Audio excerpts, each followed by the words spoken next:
What's going on, all my frontliners? I'm Chris, he's Mike, and welcome back to another Dark Avenger comic book review. We're actually on time. Yes, we are. We actually didn't have that many books to read this week. It's a short week. It's fifth Wednesday of the month, of the final week of the month. We'll get into the date in a moment.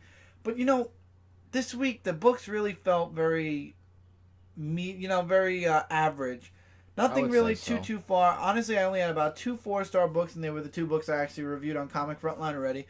But other than that, everything else kind of just met the bar, maybe a little bit beyond, like I said, like the other 2 books. Nothing really super spectacular or amazing. Well, we'll have to find out when Frontline Live goes live. That's right. That's right. This video, we're recording it on Monday night. It should be live by early Tuesday morning. So, yeah, that's right. Frontline Live will be tonight. Yes. That's right. So it's going to be very interesting to see everybody's top 5 because, honestly, I'm going to be thinking about my top 5 all of tomorrow because there's really not much to touch when it comes to top 5. But we'll talk about that later. But anyway, let's go into this review. The books that we will be reviewing were released on November 30th, 2016, the last week of November, and this is a milestone video of 370. That's right. 30 more until we reach that 400 mark, which should be next year of July, August 2017. August, September, I think. 2017. August, September 2017. We'll get there when we get close to it. Yep. So without further ado, we're going to start digitally with your book. All right, M.A.S.K, issue number 1 now. I kind of feel like this is going to spoil Revolution, which I do have Revolution issue 5, the conclusion. So I don't want to get too involved with M.A.S.K because I want to talk about Revolution. I only can talk mostly about what the focal point. If you have not read M.A.S.K or have no idea about M.A.S.K, well, the good news is the beginning of this book catches you up on everything that's gone on since the beginning of Revolution, which is where M.A.S.K re-debuted in the IDW comic universe. And what happens is, long story short, Miles Mayhem, who is now going by Mayhem, is the reason behind what happened during Revolution, or a part of it. He was a pretty strong part of it. And in the end of the story, which we'll get into Revolution, like I said, he ended up escaping.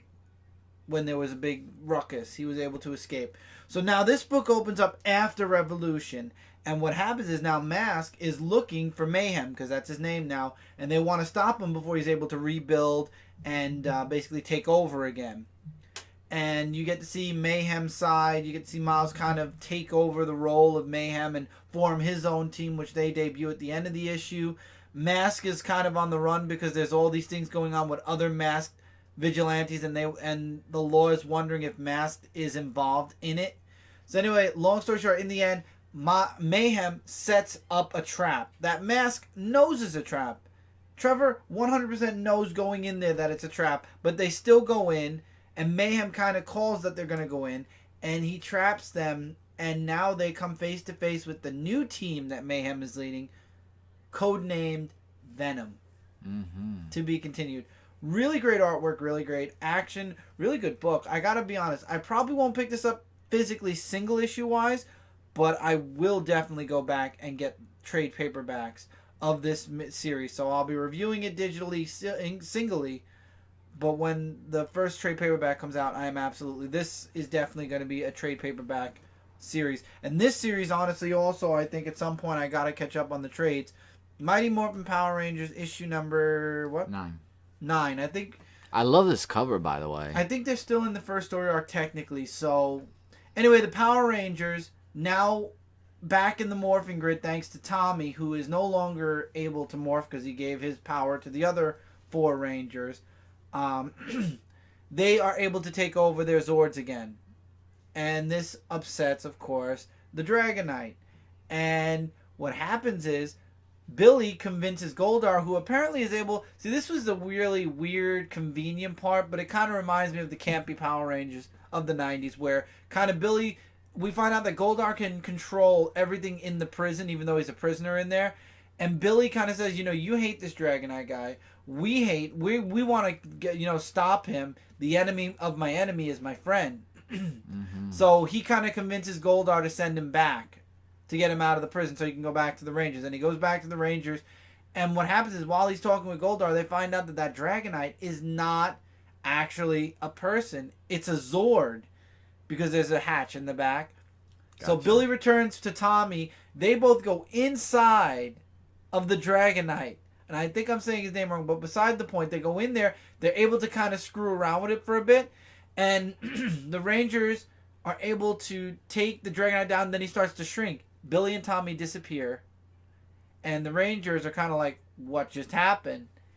And we find out at the end of the issue that obviously it was not the person. The person still exists in an alternate world where, and be ready for this spoiler here, Tommy actually was not saved by the Rangers, and him and Rita took over the world. And that last couple of pages where you see what would happen if Tommy stayed evil, let's just say the costume was an amalgamation of the White and Green Ranger. Oh boy. It was very weird, and it's going to be really interesting to see. Obviously, this is where the second story arc is going to be picking up now for sure. So I'm hoping that maybe the first trade will be coming out soon, and we'll grab that from the Mighty Morphin Power Rangers. But I can't wait to see where this story goes. All right, so now it's my turn with Ghostbusters International issue number 11. This is the, I guess, ending story arc because it said never the end, and they didn't say when the next issue is going to be out. Maybe so next month. It could be next month. I don't know. This I will be reviewing for Comic Frontline and do a review of Ghostbusters International issue number 10 since I missed that. I don't know how still, but I will be doing a review sometime this week. There's a magazine we have called Previews. If you pick it up and look in the IDW section, you can make sure that it's not ending. I could see, but I haven't got a chance to look yet. Okay. Beside the point. Just saying. So for this issue... You know what? Keep talking. Yeah, the Ghostbusters are going to hell, obviously, with Vinter, who is not really Vinter. It's actually the devil who got Vinter's skin, and that wants the book. And they said, if you give me the book, I'll bring back Egon, and I'll help you guys get out of hell. So, of course, they're not going to listen to him. So, of course, they try to fight against him, but the demons actually took host of him. So they're trying to find a way to get out of there. So this other person actually comes in and says that I will give you back your long-lost friend. And I could say that you can go out of hell, which he does. So, like, he doesn't actually help him. Like, he just says, like, you can leave. So they have to find a way of how to get out of there. So this one person that they meet, this woman, I forgot what her name was, but she is the one that actually brings Egon back, because that's what this focal point of the story is, getting Egon back. So she brings him back, and then Venkman doing the payback of giving her the book. She gets the book, but then Jenny, who has not Janine, I'm talking about the other person, Jenny, has the psychic power of destroying the book, saying it doesn't belong in her hands. And it's all hunky-dory stuff, but Egon is back on the team. So everything is turned out to be great. And it just said never the end, and I'll find out if there's going to be an issue 12 or not. Here we go. So, yeah. Hold on. All right, let me get to this next book. Grimm Tales of Terror. This is the 2016 Holiday Special. Now, I believe there were 4 stories. I think I'm passing G and I don't see nothing. I don't know. Now, I believe there were 4 stories, and 'tis the season to be jolly. So, it is the holidays. And, of course, you know, Grimm Tales of Terror is never going to be a non-gory book, because it is. The one story that I do want to say that was interesting, though, is that there's this guy who is in a mall dressed as Santa Claus. And there's this little boy who has a sister who said, remember Krampus who appeared in Robin Hood? Krampus, yeah. Yeah, Krampus. I thought it was Krampus for some reason, but Krampus. So he goes to Santa Claus, like, saying what he wants for Christmas and everything, and that, you know, I have a single mom and everything.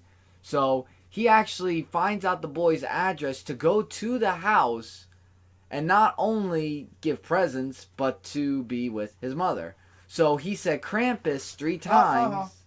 Nope, that's a trade paperback. He said Krampus 3 times, and we see Krampus. And Krampus devoured the person dressed as Santa Claus.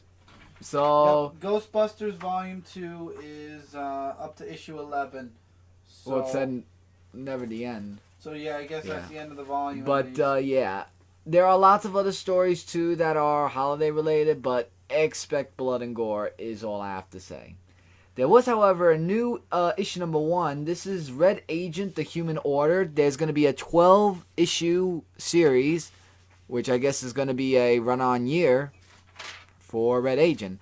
And what Red Agent and the Human Order is about is that, see, Red Agent, we know, turns into a werewolf. But she has a friend that is actually in a robot form. Because he used to be a human form, and they do explain a little bit of the story about how he became a robot form. So what they're trying to do is that they're trying to get some of his memories back. Things get a little bit out of whack for a while until... Oh, Avril actually is in this.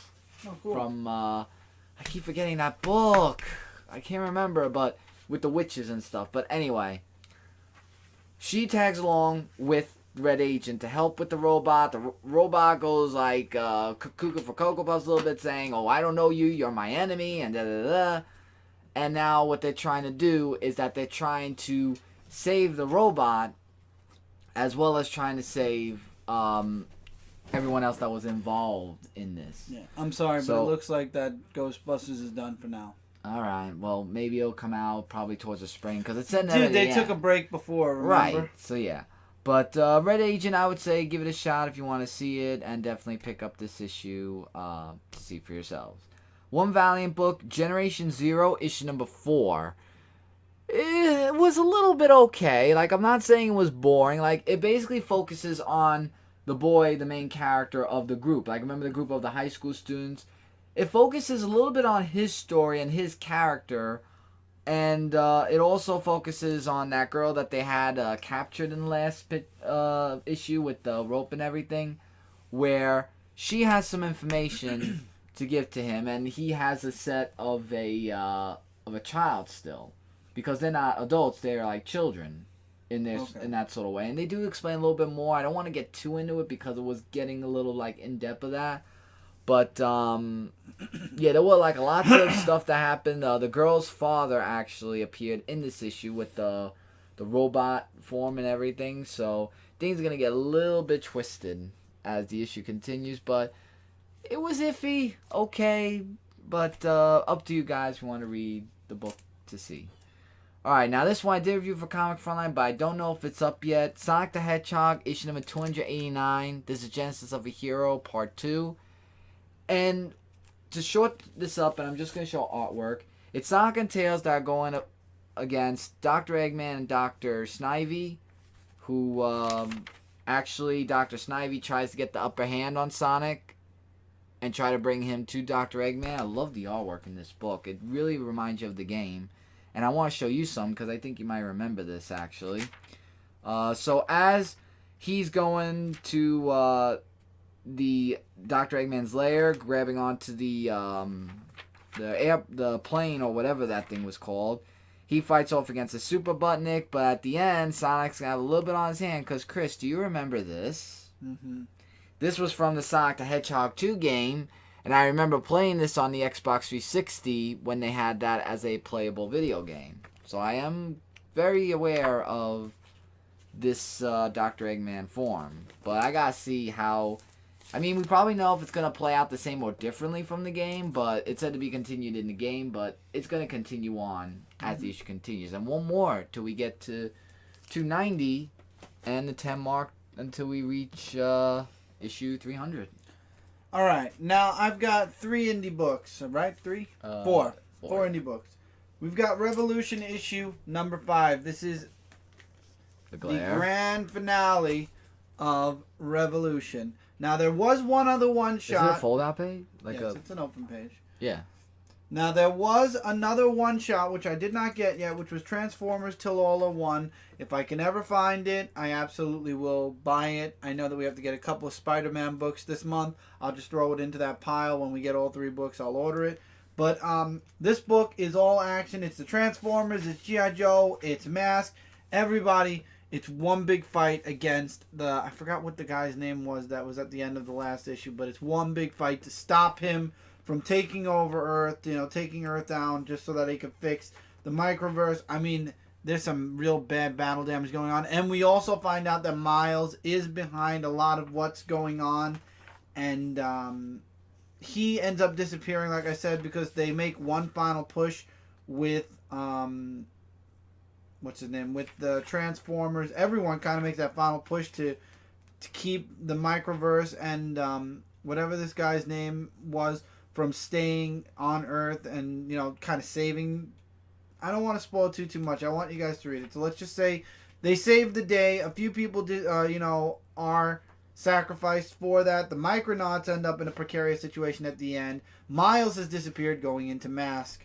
And G.I. Joe, and there's little teasers for Revolutionaries, which actually starts up, I believe it actually starts this month, if I'm not mistaken. So Revolutionaries I will be getting physically as well. Revolution was a really fun So is book. Revolutionaries going to be connected to all the people who are in there? Transformers, G.I. Joe? Certain characters from each of the from each of the teams. So okay. I'll be getting Revolutionaries. I'll be checking it out. M.A.S.K, like I said, I'm reading digitally. G.I. Joe, after seeing the wonderful artwork in that one shot, I don't think so. But anyway, Lady Death, this is Zodiac issue number 1. Now, I thought when I ordered this book, I was ordering an actual story, and I'm like, gee, it's still glossy. I was like, gee, it's early, because, I mentioned before it was only one every season. I had time to catch up. I have about 4 others. Well, good news, everybody. This book is not really a story. It's more of basically Lady Death playing out all of the astrological signs. So if you want to see really nice artwork, because I will say the artist that does the Lady Death pictures for each page is really good and would like to read about your astrological sign, I would say definitely give this book a check out. It is only... So wait, they have a Capricorn? Yeah, they have Capricorn. Oh, wow. Oh, wow. Yeah. Ambition drives Capricorn. Well, that's my sign. I'm just saying. So if you'd like to get a Lady Death book talking about all the astrological signs and your specific astrological sign, go for it. The next one, which I believe is... Oh, it doesn't say when. Shipping January 2017. The next one is... It just says Lady Death right now. You should go look at the preview. It's in the other preview book, but we ordered it, so we're good. Oh, you did order. The next, the next Lady Death will be coming in January. But if you like something to hold you over, Lady Death Zodiac. It was a fun, nice little read. Honestly, I didn't read every single page. I read my astrological sign. I was a little disappointed. I thought it would have a story to it, but again, $3.99. TMNT issue number 4. The first story. You're right. Thank you. TMNT Universe issue number 4. The grand finale to the first story arc. We find out that. First of all, the Turtles are working with Stockman, and Stockman actually fights with himself because he wants to take the Turtles back as his lab rats, but instead he kind of works with them because the game has changed thanks to Bishop and the rest of his army who believe there's a war going on between mutants and humans. And there's some really awesome action in this book. I will say that. There's some really awesome action. However, the person April goes to is a person I don't like, but unfortunately that's the person that gets them out of the mess, and that's Null. And she shows up and Bishop kind of retreats. I hate Null. I hope she's a character the Turtles take down at some point, but Null shows up, and the deal between the Turtles and Null was she gets to keep the all the stuff that she sent her agent in to steal from Baxter Stockman, and she basically just gets rid of Bishop so the Turtles can escape. Mikey tries to talk some sense into Zodi, but she's kind of like, dude, I'm beyond saving. You can't help me. She goes back to Null, and so you got Null with that smirk on her face that really just... I'm trying to get the camera to focus on... I don't think it will. And it bugs me. Because you can tell that Null kind of has her brainwashed. But in the end, Baxter Stockman says it's obvious the playing fields have changed. And he wants April to come back to working, to work for him. And the Turtles kind of get that long, relaxed, that long needed rest. And then you get that second story, which is basically Leonardo on LSD fighting a bunch of people. And I don't even know. Honestly, I really don't even know where. The second story just is not holding me at all to the point where I just literally skimmed it. But the first story arc's done. We'll see where the next story arc goes with TMNT Universe. It was nice. We get Bishop, starting his war. And obviously this will play into things, I'm sure, in the TMNT main book as time moves on. Anyway, Saga, issue number 40. Well, it looks like King Robot is finally realizing he's not such a great dad. Because he has tons of nightmares about all the bad things he's done. And you got Marco, who you could see he kind of doesn't want... he's kind of nervous going back to fighting. You know, he doesn't want to hold his sword. He doesn't want to take up again because he killed a person once, and it's kind of like he doesn't want to become a violent person. He believes. We all know how Marco is by now. Yeah. So we also find out the plan that's going to happen with, oh god, what's it called? The asteroid. Fang. We also find out, you know, and it turns out Gwendolyn's kind of a part of the big old plan that's going on with Fang, and the little girl whose family's from Fang actually hears what's going on. Isabel's still different. We get a little teaser, which I'm not going to show, about where Fang is headed, and then King Robot kind of confronts, what's her name? Shoot. Alana. And it's a very messed up, weird ending because we all know he's been having those lust dreams for her. I will confirm that he's not lusting for her. It's her personality that he wishes he could be. He does say she's like a very good mother, and he kind of wants to learn from her, but he's kind of a little drugged out. So let's just say in this case, he's drugged out. Let's just leave it at that. I'm looking forward to the next issue now. Guardian, we're going into the big two. Only book I have is Guardians of the Galaxy issue number 14. And this takes place at a different time. As we all know, Civil War is going on right now. Lots of crazy stuff. Obviously, Guardians is taking a break for 1 month, I guess, while they conclude Civil War. And then we all know where everybody's going. Star-Lord's going to have his own book. Gamora's going to be up in space. Drax, I think, is stuck on Earth. Rocket's going to be stuck on Earth for a time.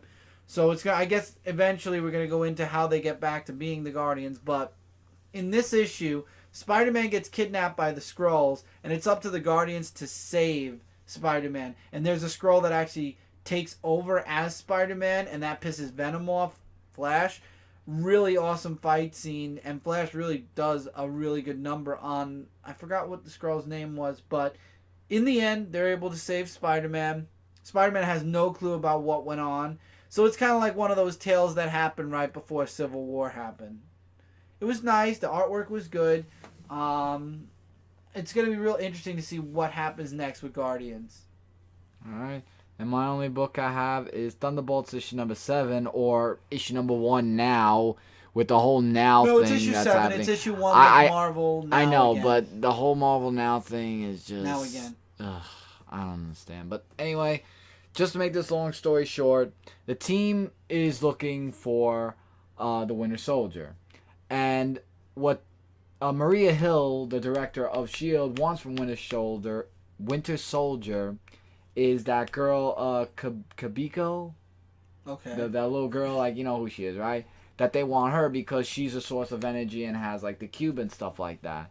So they're trying to figure out a way of how to save him, but we have Captain America, who actually comes in this issue, and then he found out that he's actually held as prisoner, and he gets Maria Hill like saying like you were gonna wait until when to tell me all this, because he found out he was trapped in there, or actually kidnapped in there. So they have a little bit of a talk about like what he did trying to murder Spider-Man, and he's like saying, you know, you were wrong of doing that, I knew you better than that, and you know, basically he was just trying to see what was going on. So basically the whole sum of the book is like them trying to save Winter Soldier, even though the woman wasn't that into it because of the whole working together, because they're not really all together. Try to do that, and now we're going to find out in the next issue if they're going to be able to save him or if something else is going to happen. So in all, this was like a average okay book to read, and definitely something to check out. Okay, and yeah, these all yours, unless that one we share. We could share that one. Did you read any of it? I did read a little bit. I gotta talk about this one. Suicide Squad issue number 7. Harley is the last sane person in Arkham Asylum, and Amanda Waller is fighting to keep her sanity. And actually, Amanda Waller kind of enlists Harley to get to Zod before he completely wakes up, and to turn off the yellow sunlight to prevent him from getting all of his powers back.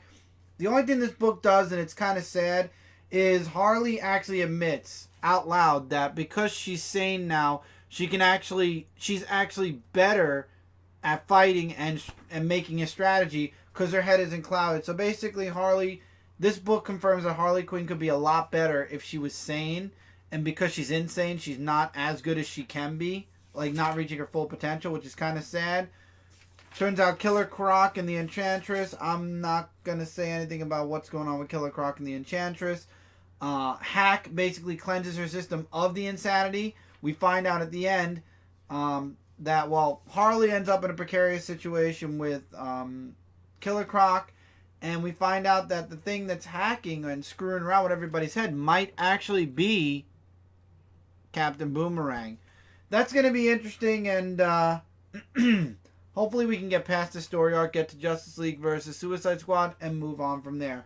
Backstory is the Enchantress this time.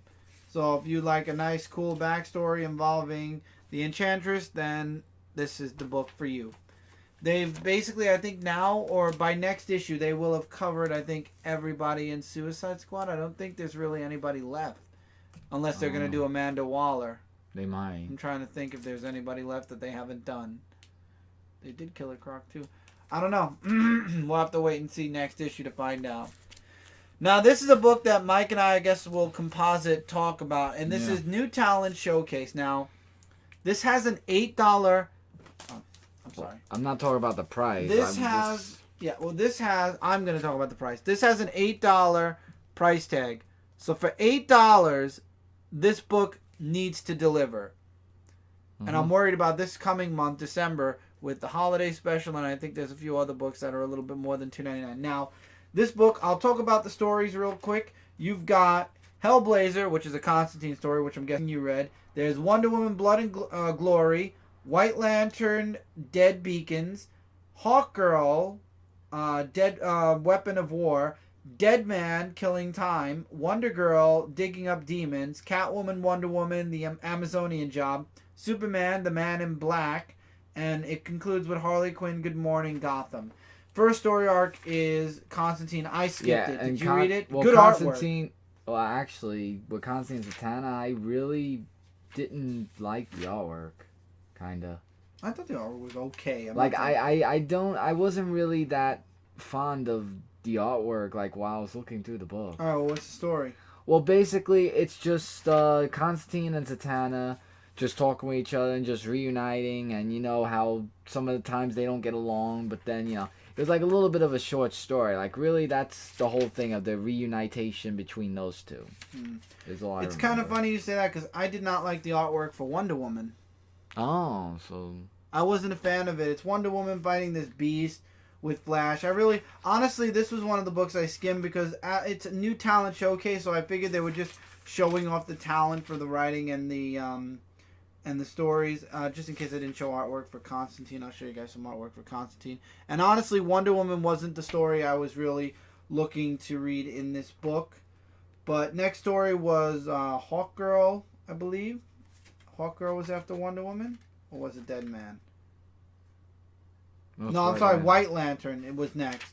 And the White Lantern story is cool. I did enjoy this, and I did like the artwork in this book. And apparently, Kyle and Carol are celebrating their 1-year anniversary, which any fan of Hal Jordan, which we know a few who were very, upset when Carol started dating Kyle. Yeah, this definitely will upset you. And Kyle thinks that Carol, spoiler alert here, is pregnant. I mean, she didn't admit it, but it's going to be interesting. The Hawkgirl story, I skipped down on. Did you read the Hawkgirl story? I really wasn't. I did skim it. I just couldn't really get the artwork. Oh, no, I just couldn't get into the story, honestly. Like, I tried to read the story, too. Like, I just couldn't really. I did read the Dead Man one. All right, so what's up with Dead Man? So the Dead Man story is... What I notice about Dead Man, he keeps talking about his story, about himself, but also about how he tries to use his powers, with the people, and how he tries to, go from one person to another. So that's really just the basis of that story for that. The Wonder Girl story, I really like the artwork a lot, and it's more of a backstory on how she got her curse / her abilities. and she wanted to know who was the reason behind it, and we kind of get a little bit of that information towards the end of the issue. And let's just say that the people who are being blamed for what's going on are Wonder Girl and her mom.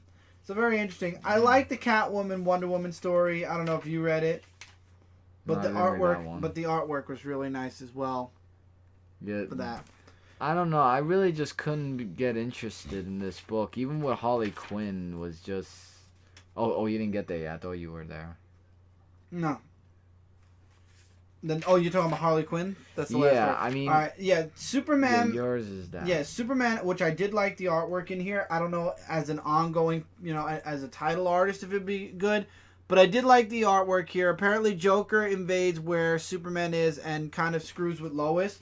Superman's able to save Lois, but apparently she was visited by a Joker, but a different Joker. And as you guys know, when Rebirth happened, there were several Jokers. And this one's one of the several Jokers. And he did it and he apologized for doing it, but he did it because of, a higher calling, like there was an alien or whatnot. And I think we saw that at the beginning of the issue. We saw an alien at the beginning of the issue. And Batman contacts Superman and says that Joker the Joker that was in this book is now in Smallville, and it says the end ? So obviously either this will take place in a Batman book, in the Trinity book, or maybe even in a Superman book. So I'm guessing at some point we're going to be seeing Superman coming face to face with the Joker. Last story arc I skipped down on because it was Harley and not Quinn, my thing.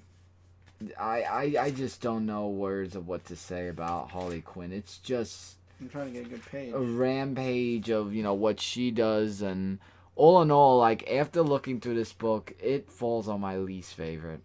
At least. Yeah, now, out of all the annuals, and it has a spine, which I will say, we haven't seen too much of that in these books lately, but... Dead Man had a spine. Oh, that's right, Dead Man had a spine too, you're right. And it's coming out, I think, next week. I have to say, I have to say, unless you need to have one of these stories in your collection. Now, I'm keeping this book, obviously, for the Superman story with Joker, in case it plays out into something in a future story arc. But, honestly, unless you got this as a deal also, I mean, if you ordered it from DCBS, you did that 2 months in advance pre-order where you get 35% off, you don't need this book. If you go into the comic shop, read through it. It gives you guys some new artists that'll be coming on board, probably. And some new writers also. It's not something you need unless you want it for a story that's in the book specifically and you can't live without it. I expected a little bit more, but it wasn't that bad either. So kind of falls in between, but definitely on the lower tier, especially for that $7.99 price tag. The next two books are $5, and the next two books I reviewed. Here's Batman Annual, #1.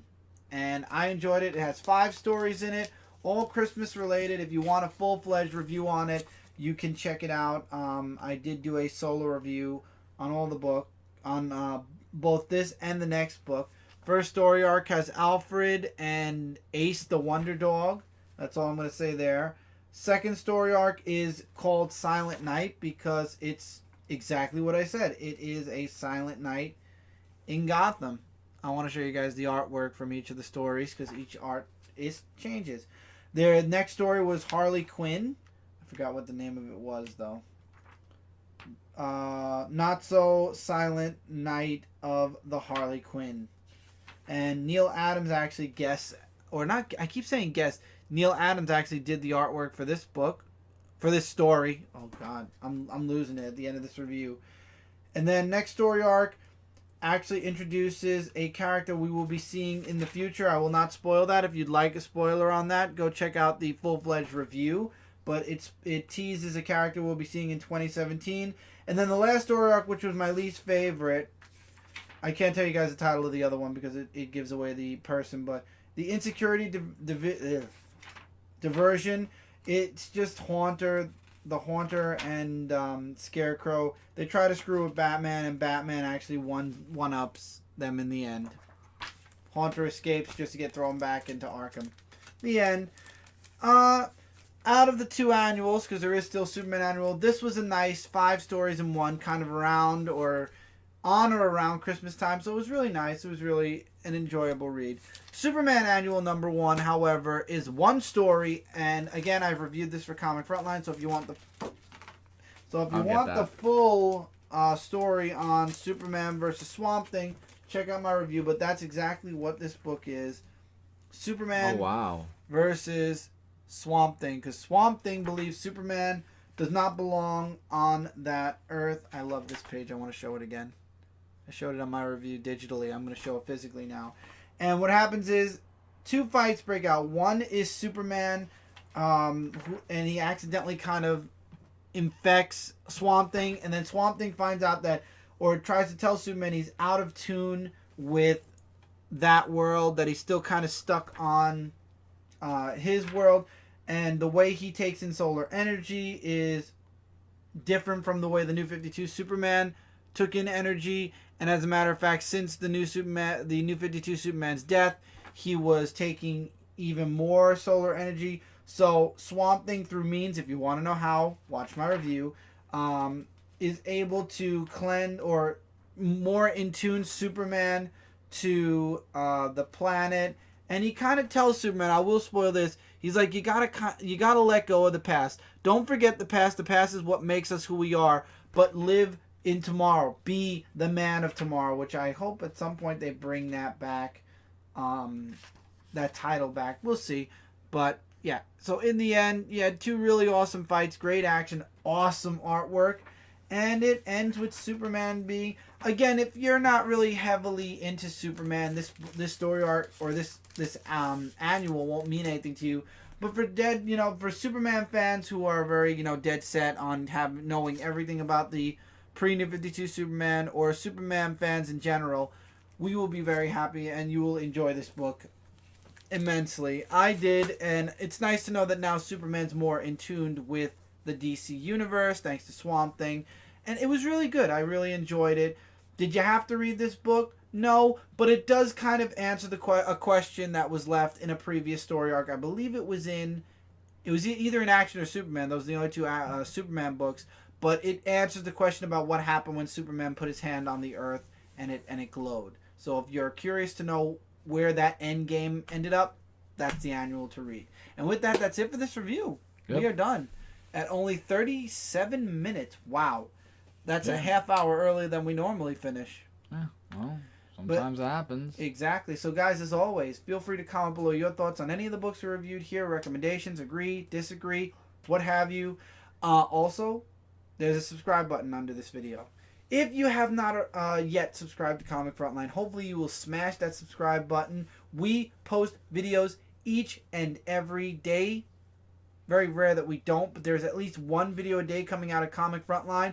If you hit that subscribe button, you will not miss out on a single one of those videos. Speaking of that, we are Comic Frontline, your #1 source for comic-related news, reviews, and a whole bunch more. If you'd like to see even more Comic Frontline goodness, go over to comicfrontline.com. Till next time, everybody, take care, keep reading, keep collecting. Don't forget, tonight, Frontline Live.